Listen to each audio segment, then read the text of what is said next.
উফ, এবার বের কর তো হতচ্ছাড়া, চিড়ে যাচ্ছে তো। কতবার বলেছি একটু তেল দিয়ে নে।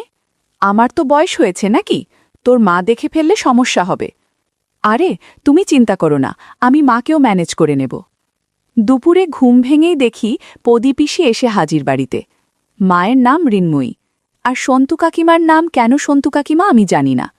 মা আমার বরাবরের লোভী। বয়স ৪৫ হলেও লোভ যেন চোখে মুখে লেগেই আছে। একটু অগোছালো করে শাড়ি পরে, তাও ঘরের কাজ করার সময় হাঁটু অবধি গুটিয়ে গুজে নেয়। বাড়ির আরেক অতিথি সন্তু কাকিমা, বেশ চালাক মহিলা, আসলে এখনও ইয়াং টাইপের। ছেলে মেয়ে হয়নি বলে কাকাও আমার বোকাশোকা। এমন সুন্দরী কাকিকে সুখী রাখতে পারে না, তেমনটাই আমার বিশ্বাস। পদীপিসি মায়েরই বয়সী। স্বামী বার্মায় সেনা ছাউনিতে ছিল, যুদ্ধে সেখানেই পরলোক গমন করে। তারপর এক মেয়ে নিয়েছিল মায়ানমারে। সে হবে ১৯৮৫-র কথা। এক মেয়ে স্থানীয় অবাঙালিকে বিয়ে করে বার্মার হয়ে গেছে আজীবন। ৩ কুলে কেউ নেই। পদীপিসি আমার খুব ভালো লাগে, তার দিকে তাকালে মন জুড়িয়ে যায়। পদীপিসিকে দেখে আনন্দ আমার কম হল না। একে তো বিধবা, আর ওপর আবার একটু স্বাস্থ্যবান। ইউনিভার্সিটি থেকে পড়া শেষ করে মাস ৩ হলো বসে আছি বাড়িতে। মা কাকিমাদের কাছাকাছি থেকে আমার ওজন ৭৬ কেজি থেকে ওজন ৭২ কেজিতে দাঁড়িয়েছে। কিন্তু লক্ষ্য আমার সন্তু কাকিমার দিকে। গভীর জলের মাছ, চারা খায় কিন্তু বড়শি খায় না। তার ওপর পদীপিসি, এ যেন একের ভিতর দুই। কলের জল তোলা, কাপড় কাচা, এসব হর হামেশাই দেখি আমি। ঝুনু আমার ছোট বোন। রাগ হয় যখন ঝুনুকে নিয়ে দাবা খেলতে বসে সন্তু কাকিমা। ঝুনু আঁচল অগোছালো করলেই সন্তু কাকিমা দ্রুত ঠিক করে নেয়, তাই সন্তু কাকিমাকে ডাকবার সুযোগ হয় না। শেষে জেদ করে ৯০০ টাকা দিয়ে পেরিস্কোপ কিনে নিয়ে আসলাম। আমাদের পায়খানার দেয়ালের ওপরের টালিতে ফাঁকা আছে, সেখানে পেরিস্কোপ রাখলে পাশের বাথরুমে সবকিছু দেখা যায়। এ আমারই আবিষ্কার। কলম্বাস বেঁচে থাকলে আমার পায়ের ধুলো নিয়ে যেত আমার বাড়িতে এসে। গল্পের শুরু পদীপিসির বার্মা থেকে আনা একটা টিনের বাক্স নিয়ে। মার শুধু দিনরাত চিন্তা, অনেক টাকা আছে বুঝি সেই বাক্সে। সেই বাক্স এক মুহূর্তের জন্য হাতছাড়া করে না পদীপিসি। গরিব মধ্যবিত্ত পরিবার আমাদের। বাবা কর্পোরেশনের কেরানি, দিদিকে বিয়ে দিয়েই অর্থশূন্য। সংসারে তাই খিটিরমিটির লেগেই থাকত। তার উপর পদীপিসি মাথায় চেপে বসে বাবার চাপ বাড়িয়েই দিল। খুব চেষ্টা করছি ব্যাংক বা রেলে যদি একটা চাকরি লাগিয়ে দেয়া যায়। চাকরি তো মুখের কথা নয়। মাসে ২০০০ টাকা করে পদীপিসি বাবাকে দেবেন, তার খরচ বাবদ। কাকা প্রাইমারি কলেজে শিক্ষকতা করলেও মাইনে পান ৩ মাসে। করিমপুরে কোনো রেল যোগাযোগ নেই, যাতায়াত বাসে আর নৌকায়। জুবিলি থেকে খেয়াঘাট, আর খেয়াঘাট থেকে আরও ১ ঘণ্টার পথ। চক্রপুর স্টেশন এখন থেকে মাইল ৫। সেখান থেকে আজকাল চালু হয়েছে ম্যাজিক গাড়ি। ১২ জন বসে সে গাড়িতে। গ্রামের রাস্তায় লাফাতে লাফাতে যায় একদিক থেকে অন্যদিকে। উঠলেই ৫ টাকা ভাড়া। মোবাইলের টাওয়ার আসে গ্রামে ঠিক দুর্গাপূজার মতো, কালে ভদ্রে মাসে ২-১ দিন। তবু অ্যান্টেনা খাটিয়ে পাওয়া যায় যদি মোবাইলের সেট ভালো হয়। আমার কার্যকলাপ শুরু হলো তখনই যখন একাধারে পদীপিসি আর সন্তু কাকিমা জ্বরে কাবু। বর্ষার এই সময় রোগ যারা চেপে বসে। পদীপিসির জ্বর হলেও সন্তু কাকিমা পড়লেন নিউমোনিয়াতে। বন্ধুরা, এইসব গল্পে তেল মালিশের অনেক গল্প আছে, কিন্তু আমারটা তাদের সাথে মিল খায় না। কারণ মা কোনোদিন আমাকে বলবে না সন্তু কাকিমাকে তেল মালিশ করে দিতে। আমি ওষুধপালা নিয়ে দৌড়াদৌড়ি শুরু করলাম, কেননা ছেলে বলতে বাড়িতে আমি একা আছি। বুকে সর্দি জমে পদীপিসির যায় যায় অবস্থা। মা সন্তু কাকিমাকে আর পদীপিসিকে যত্ন আত্তি করতে লাগল। আমার ভার পড়ল শুধু খাবার খাওয়ানোর। পদীপিসিকে বাড়লে আর সন্তু কাকিমাকে মাছের স্যুপ। তারই সুবাদে আমার মনের আকাঙ্ক্ষিত সব চিন্তা উঠল নানান অভিজ্ঞতায়। মা খেচিয়ে উঠল, কখন থেকে বলছি মাছের স্যুপ গরম না খেলে ওর গলা দিয়ে নামবে না। বড় ঘরের মেয়ে, দেখিস যত্ন করে খাওয়াস, না হলে ঠাকুরপো আবার মুখ বেঁকাবে। মাথা নাড়িয়ে মাকে বললাম, উফ, তোমরা আমাকে দিয়ে এত খাটাও। আমায় শুনিয়েই মা বলল, ও তোর গোতর নড়ে না, সকাল থেকে মুখের রক্ত উঠে গেল আমার, সেটা তুই দেখতে পাচ্ছিস নে? দীপক সামন্ত কি আমার জন্যে কেনা বান্দি রেখে গেছে? ওই দেখো ওদিকে পিসির বাল্লি না উবলে যায়, যাও বাবা যা। গরম স্যুপ হাতে নিয়ে বললাম, কই চামচ দিলে না, খাওয়াবো কি করে? মা বলল, টেবিলে রেখে এসেছি। সন্তু কাকিমার ঘরে ঢুকলাম। ঘরে ঢুকলেই সন্তু কাকিমার সুগন্ধে মন ভালো হয়ে গেল। ঘরে ঢুকে দেখি চিত হয়ে পড়ে আছে সন্তু কাকিমা। চেয়ে আছে, কিন্তু এতটাই দুর্বল যে সে চাওয়ায় প্রতিক্রিয়া নেই। রোজ মাছের স্যুপ খাওয়াতে হবে 1 মাস। জ্বর চলে গেলেও একই অবস্থা প্রদীপিসি আর সন্তু কাকিমার, যদিও সন্তু কাকিমার এখনও গায়ে 101 জ্বর। সন্তু কাকিমার মাথার কাছে দাঁড়িয়ে বললাম, আরে কই, ওঠো ওঠো ওঠো। নড়বার যার ক্ষমতা নেই সে উঠবে কি করে? সামান্য সাপোর্ট দিয়ে ঠেলে তুললাম বিছানা থেকে। এই সুযোগে কিছু একটা করে বসলাম আর বললাম, নাও আমি চামচে করে দিচ্ছি, পটাপট স্যুপ খেয়ে নাও। কানে কানে বললাম, প্রদীপিসি লাইনে দাঁড়িয়ে। একটু হাসবার চেষ্টা করল সন্তু কাকিমা। খাওয়ানোর ছলে ইচ্ছা করে স্যুপ জামায় ফেলতাম, যাতে মোছার সুযোগ পায়। বন্ধুরা, তোমরা বুঝেছ তো কি বলতে চাচ্ছি? পেতামও সে সুযোগ, সময় বিশেষে। যেদিন সুযোগ হতো না সেদিন চেষ্টা করতাম প্রদীপিসির ওপর আমার যত সব জাদু তন্ত্র মন্ত্র। বেশ চলছিল, কারোরই ঠিক হবার নাম নেই। আসলে বাবার সে সামর্থ্য ছিল না যে দামি ডাক্তার, দামি ওষুধ কিনে দুজনের সেবা করবেন। আর আমার কাকুর মাথাও তো প্রখর নয়, ধর্মভীরু মানুষটা পূজা পাঠ করেই কাটিয়ে দিছিল দিন। আমিও দুজনের সাথে ছলে বলে কৌশলে সেবা করতাম। অসুস্থ হয়ে থাকলে কোনো মানুষের সাথে সত্যি দুষ্টুমি করা যায় না। যারা করে তারা অপরাধী, মনোবিকারের লোক। আমি পারছিলাম না। আমাদেরই পুরনো ডাক্তার এসে দেখলেন দুজনকে। খুব সামান্য উন্নতি ঠাকুরজি, আজ 7 দিন হলো, আর 2 দিন দেখুন, না হলে কিন্তু দুজনকেই হাসপাতালে ভর্তি করতে হবে। আচ্ছা ঠাকুরজি, আজ পারলে দুজনের বিছানা পাল্টে দুজনকে স্নান করিয়ে দিন দেখি। মানে গা কম্পেশ করে ভালো করে মাথা ধুয়ে দেবেন। এই পটল, এসব তো তুমিও পারো, মাকে এত খাটানোর মানে হয়? বাড়ির বিপদের সময় এসব তো তোমারই দেখে রাখা উচিত। শোনো, ঠান্ডা জলে মাথা ধোয়াবে আর গরম জলে গা কম্পেশ করবে, বুঝলে? মনে আছে তোমার পায়ে স্টিচ পরার সময় আমি যেন পা কম্পেশ করে দিয়েছিলাম শরীর টেনে টেনে? সেরকম। দেখবে বিকেলেই জ্বর নেমে গেছে, আর না হলে আমি হাসপাতালে রেফার করব। জ্বর মাথায় উঠে গেলে বিপদ হয়ে যাবে। বৌঠান, আজ আসি কেমন? ওষুধ যেমন চলছে সেরকমই চলুক। সিপ্রোফ্লক্সিনটা না দিলেও চলবে, 6 দিন খাওয়ানো হয়ে গেছে। পরামর্শ দিয়ে ডাক্তার চলে গেল। দিবাকর ডাক্তারে মুলুকের ভরসা। সময় নেই, কিন্তু রোগ ভালো করে। কেউ পয়সা দিতে চায় না গ্রামে, কারণ ডাক্তারকে পয়সা দেয়া মানে সেই পয়সা জলে গেল। আমি ফ্যাল করে চেয়ে থাকলাম রাস্তার দিকে। হে প্রভু পরমেশ্বর, শেষে তোমার দয়া হলো। সন্তু কাকিমাকে যে স্নান করাতে হবে ভাবলেই তেমন যেন লাগছে। অবশ্য মা যদি অনুমতি দেয়। রান্না করছিল মা, ঝুনুকে কোলে নিয়ে গলমন্দ করছে আর বলছে, আমার হলো যত জ্বালা, তো বড় সংসার, কোলের বাচ্চা, কি করে সব সামলাই? কর্তাদের ফুর্তি দেখলে বাঁচি না। 2 দিন না হয় অফিস বন্ধ দিয়ে ঘরে থাকো বাবা, রোগ জ্বর বেঁধেছে না, তাদের রোজ অফিস যাওয়া চাই। আসুক, সব বোঝাবো ভালো করে। কইরে পটলা, তুই কি মুখ দিয়ে মাছি মারছিস? ঝুনুকে নিয়ে জানাকুল থেকে, আমায় রান্না করতে হবে তো। আর দিবাকর ডাক্তার যা বলল, আমি বাপু এত খাটতে পারবো না। আমি তৈরি ছিলাম, কিন্তু গম্ভীর করে বললাম, এসব কাজ কি ছেলেদের? আমি পারবো না। মা বলল, ও মা, এতে ছেলে মেয়ের কি আছে? বলি, আমি মরে গেলে কি আমায় চিতায় তুলবি না? ও পাড়ার কাওড়ার ঘরের মেয়ে নিয়ে এসে বলবি মাকে চিতায় তুলে দে? মাথা আমার এমনি খারাপ পটলা, যা বলছি কর।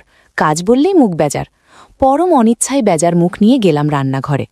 ঝুনু খুঁটে খুঁটে বাতাবি লেবু লাল করে দিয়েছে। মুখ দিয়ে এখন কামড়ায় বাতাবি লেবুর বোটা। অল্প বয়স, সে তো বোঝে না। ঝুনুকে তুলতে গিয়ে বাতাবি লেবুর দিকে চোখ পড়ল। এতক্ষণ ধরে কামড়ানোর কারণে লালা লেগে আছে। ঝুনুকে তুলে নিলেও বাতাবি লেবু ওভাবেই পড়ে আছে। শ্রোতা বন্ধুরা, ইউটিউবের কড়া নিয়মের কারণে কিছু বিষয় সরাসরি বলা যাচ্ছে না।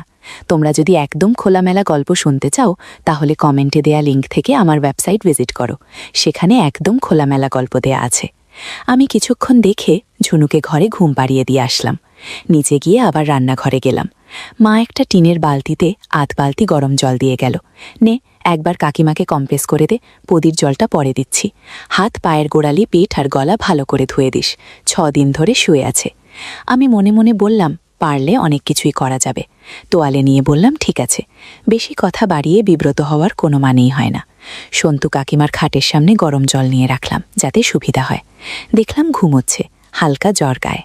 কি গো, না ওঠো, আমি গাটা গরম জলে কম্প্রেস করে দিই, ডাক্তার বলেছে না হলে জ্বর কমবে না।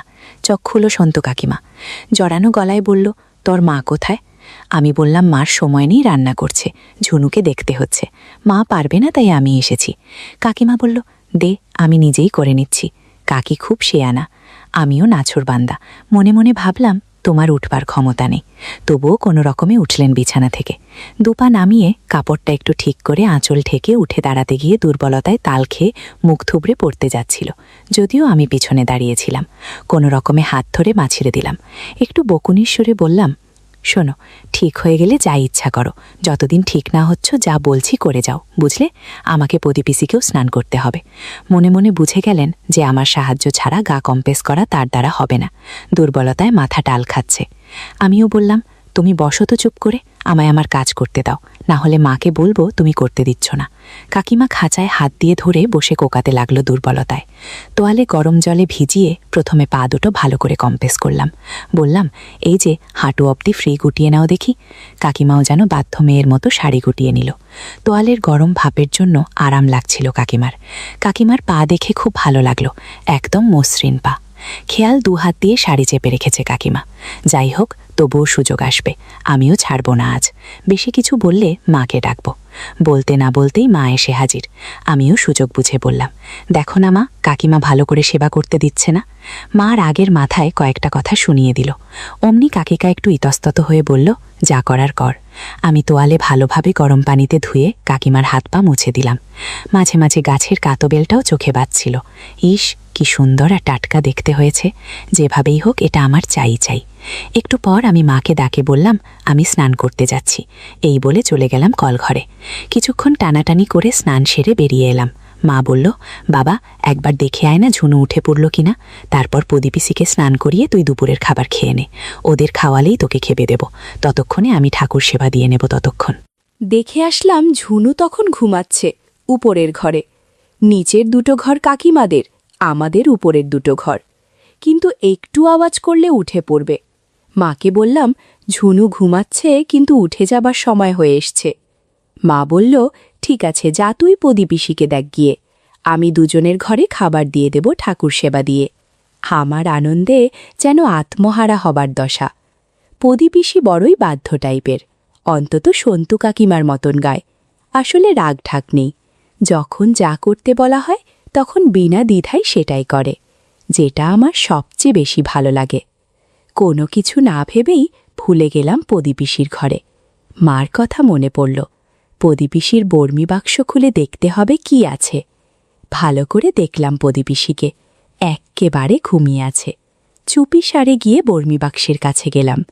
রান্নাঘরের পাশেই প্রদীপিসির একটা আলাদা ঘর, সেটা আমাদের ঘরের সাথে নয়। প্রদীপিসি সেখানেই ঘুমায়। বাবা একটু মেরামত করে দিয়েছে। ঘর বিশেষ সুবিধার নয়, তবে প্রদীপিসি তাতেই বেশি স্বাচ্ছন্দ্য, একা থাকতেই বেশি ভালোবাসে। লজ্জা করে মিথ্যে বলবো না, প্রদীপিসি আসার পর থেকে আমার মন আবার ভাগ হয়ে গিয়েছিল প্রদীপিসি আর সন্তু কাকিমার ওপর। আজ প্রদীপিসির পালা। তার আগে খুললাম প্রদীপিসির বর্মি বাক্স। এখনও কেউ ওই বাক্সে হাত দেবার সাহস পর্যন্ত পাইনি। খুলে দেখি ভিতরে কিছুই নেই, জামা কাপড় ছাড়া। কিন্তু ওটা কি? আরেকটা গয়নার বাক্স। সেটা একটা বেশ ভারী মাপের পিতলের তালা দিয়ে বন্ধ রাখা। রূপোর হুকো পিসে মশাইয়ের হবে। আর কিছু টাকা ভরা একটা মান্ধাতা আমলের টাকার থলে। নোটগুলো চলে না, খাতার ডিস্তের মতো বড় বড় 100 টাকার কালো নোট। তেমন কিছু দেখতে না পেয়ে বক্সটা বন্ধ করে এগিয়ে আসলাম প্রদীপিসির দিকে। ও পিসির ডিসি, আরে উঠে পড়ো, ডাক্তার বলল গা হাত পা কম্প্রেস না করলে শরীর আরও খারাপ করবে, এরপর হাসপাতালে যেতে হবে। চোখ চেয়ে দেখল আর বলল, বাবা আমার দম নেই, তুই যা করবার করে দে না সোনা। কথাটা শুনে খুব ভালো লাগলো। আমি বললাম, বেশ, তুমি ঘুমাও, আমি যা করার করে দিচ্ছি। মা তোমার ঘরে শাড়ি জামা কাপড় রেডি করে গেছে, আমি মাথা ধুয়ে দিলে তুমি পরে নিও, কেমন? আমার কথায় সম্মতি জানিয়ে মাথা নাড়ল প্রদীপিসি। আমি গরম পানিতে তোয়ালে দিয়ে কম্প্রেস করে দিলাম। পিসির শাড়ি অগোছালো হয়ে আছে, সাথে ব্লাউজের কিছু বোতামও কেমন যেন হয়ে আছে। আমি আর চোখে পিসিকে দেখছিলাম আর সেবা করছিলাম। মনে হয় পিসির একটু ভালো লাগছে। শ্রোতা বন্ধুরা, ইউটিউবের কড়া নিয়মের কারণে কিছু বিষয় সরাসরি বলা যাচ্ছে না। তোমরা যদি একদম খোলামেলা গল্প শুনতে চাও তাহলে কমেন্টে দেয়া লিংক থেকে আমার ওয়েবসাইট ভিজিট করো। সেখানে একদম খোলামেলা গল্প দেয়া আছে। আমার সেবা করা দেখে বলল, অনেকদিন পর একটু ভালো লাগছে রে পটোলা। সেই যে কবে বিধবা হয়েছি তারপর থেকে একা পড়ে আছি। তুই ভালো করে তেল মাখিয়ে নে, না হলে খসখসা ভাবটা যাবে না। পিসির কথা মতো আমি ঠিক সেভাবেই সেবা যত্ন করলাম। মিনিট 20 পর স্বাভাবিক হলাম মা এসে পড়ল বলে। যাওয়ার সময় বললাম, পিসি রোজ আসবো এখানে, তবে একটা কাজ করে দিতে হবে। পিসি লজ্জায় আঁচলের ঘোমটা কেটে বলল, যা দুষ্টু ছেলে কোথাকার। আমি বললাম, দুষ্টু? হ্যাঁ, তাই তো দেখলাম। তুমি আর চোখে দেখছিলে পুরোটা গেছে কিনা। পিসি লজ্জা পেয়ে বলল, চুপ কর ছোকরা, এখন বল কি সাহায্য করতে হবে। আমি বললাম, শোনো না, কিছু জোগাড় লাগলো সন্তু কাকিমাকে যদি ম্যানেজ করে দেয়া যায় তাহলে ভালোই হতো। পিসি বলল, সে আমি তোর ছোকছোকানি দেখেই বুঝেছি, দাঁড়া তোর বাবা আসুক। আমি বললাম, ওরকম করছো কেন? মা আসবে বলে না তাড়াতাড়ি করতে হলো। পিসি বলল, এই যা তো। আমি বললাম, দেখো যাচ্ছি, তুমি বুদ্ধি বার করো। এমন সময় মা চেঁচালো। আমি বললাম, এই তো আসছি, তুমি দুজনকে খাবার দাও, আমি খাইয়ে নিজে খাবো। আমি দৌড়ে গেলাম মায়ের কাছে। যেতেই জিজ্ঞাসা করল, হ্যাঁ রে, কি দেখলি বাক্সে? আমি চোখ বড় বড় করে বললাম, অনেক কিছু। কি কি দেখলি? আমার দিকে তাকিয়ে তাকিয়ে লোক যেন গরম মোমের মতো গলে পড়ছে চোখ থেকে। পাড়িয়ে বললাম, সোনা দানা আরো কত কি, অনেক টাকা মা। মা বলল, তাহলে এখন থেকে খাতির করা শুরু করি, কি বল? মার চোখে শুধু অনেক টাকা, অনেক টাকা। আমি বললাম, শোনো, পদিপিসিকে কি করে খুশি করতে হয় সেটা আমার উপর ছেড়ে দাও। মা যেন আগ্রহ নিয়ে আমায় মাথায় হাত বুলিয়ে বলল, পারবি বাবা, পারবি। আমাদের সব দুঃখ দূর হয়ে যাবে না রে। আমিও বাড়িয়ে বললাম, হ্যাঁ, বাক্স ভর্তি টাকা। আমায় আদর করতে করতে মা বলল, নে বাবা নে, আজ থেকেই লেগে পড়। আমি রোজ সন্দেশ খাওয়াবো পদিকে। এখন যা সন্তুকে খাইয়ে দিয়ায়। আমিও গদগদ হয়ে চলে গেলাম সন্তু কাকিমার ঘরে। দেখি শুয়ে আছে। শাড়ি, সায়া, ব্লাউজ পরলেও অসুস্থ মানুষ ঠিকমতো পরতে পারেনি। মনে হচ্ছে একটু ভালো লাগছে। তাকিয়ে বললাম, কি এখন কেমন? নাও খেয়ে নাও, না হলে তোমার স্যুপ ঠান্ডা হয়ে যাবে। আশ্চর্য রকমভাবে দুজনের যেন ঠিক হতে শুরু করেছে। পদিপিসি প্রায় বিছানা থেকে উঠে বসেছে। যদিও সন্তু কাকিমা এখনও উঠতে পারেনি, কিন্তু চোখ মুখ আগের চেয়ে অনেক পরিষ্কার। সন্তু কাকিমাকে খাবার খাইয়ে মায়ের কাছে গেলাম। একটা বুদ্ধি দিয়ে বললাম, শোনো, চুপি চুপি একটা কথা বলি। মা স্বাভাবিক তীক্ষ্ণ সুরে বলল, বেলা দুপুরে আবার আধিক্ষেতা কেন? আমিও কায়দা করে মাকে বললাম, ইশারা করে পদিপিসি শুনতে পাবে। মাও এগিয়ে আসলো। আমি চাল চেলে দিলাম। পদিপিসি বিধবা তো। আমার মনে হয় পদিপিসি কারো সঙ্গ যায়। মা জিজ্ঞাসা করল, তুই কি করে জানলি? আমি বললাম, আমি কি আগের মতো ছোট আছি? আমায় ইশারা করে একটু ওই রকম, মানে ছেলে মেয়ের যেমনটা হয়। তুমি চাইলে দেখাতে পারি আমি মিথ্যে বলছি না, সত্যি বলছি। মা বলল, আর যদি সত্যি না হয়? আমি বললাম, তোমার টাকার দরকার না দরকার নেই। মায়ের মুখ বদলে গেল। বেশ, আজ দেখব, যদি তুই মিথ্যে বলিস তাহলে আজ তোর এবারের শেষ দিন। আমি বললাম, যখন পদিপিসির ঘরে যাব কম্পোজ করাতে, তখন ওপাশের জানলা দিয়ে দেখো, সব দেখতে পারবে। মা বলল, ইসমা গো, আমার মরণ হয় না, তুই নিজের পিসির সাথে? আমি বললাম, তোমার পদিপিসির সম্পত্তি চাই নাকি না তাই বলো না। মা বলল, তোর বাবা যদি জানতে পারে না, সেদিন তোর শেষ দিন হবে। হে ভগবান, এ কি অনাচার! একটু পর মা জল গরম করে দিল। আমিও মাকে ফিসফিস করে বললাম, 15 মিনিট পরে জানলা দিয়ে দেখো, বুঝতে পারবে। মাও যেন নিষিদ্ধ দৃষ্টি দিয়ে আমার চোখের ভিতরে তাকিয়ে আমায় মেপে নিল। মাকে যখন আমার নাটকে জড়িয়ে ফেলেছি, সন্তু কাকিমাকেও কোনো রকমে ঢুকিয়ে ফেলা যাবে। সোজা গেলাম পদিপিসির ঘরে। কোনো কথা না বাড়িয়ে সেবা করতে শুরু করলাম। পিসি একটু বিরক্ত হয়ে বাধা দেবার চেষ্টা করলেও আমি পদিপিসিকে রাজি করালাম। এখন সব ঠিক আছে, আমার কথার সাথে তাল মিলাচ্ছে। শ্রোতা বন্ধুরা, ইউটিউবের কড়া নিয়মের কারণে কিছু বিষয় সরাসরি বলা যাচ্ছে না। তোমরা যদি একদম খোলামেলা গল্প শুনতে চাও তাহলে কমেন্টে দেয়া লিঙ্ক থেকে আমার ওয়েবসাইট ভিজিট করো। সেখানে একদম খোলামেলা গল্প দেয়া আছে। কিছুক্ষণ বাদেই দেখি মা জানলার পাশে এসে হাজির। এদিকে পিসি চোখ বুজে আছে, ঠিক যেমনটা আনন্দে থাকলে হয়। আমি পিসির বোঝা চোখের সুযোগ নিয়ে মাকে ভিতরে আসতে বললাম, যাতে হাতে নাতে যাতে ধরতে পারে। মার আসতে যতটুকু সময় লাগবে ততটুকুই আমার স্বাধীনতা। ক্যাচক্যাচ করে দরজা খুলে মা ঢুকল। মাকে দেখে ধরফরিয়ে উঠল প্রদীপিসি। কোনো রকমে আড়াল করল।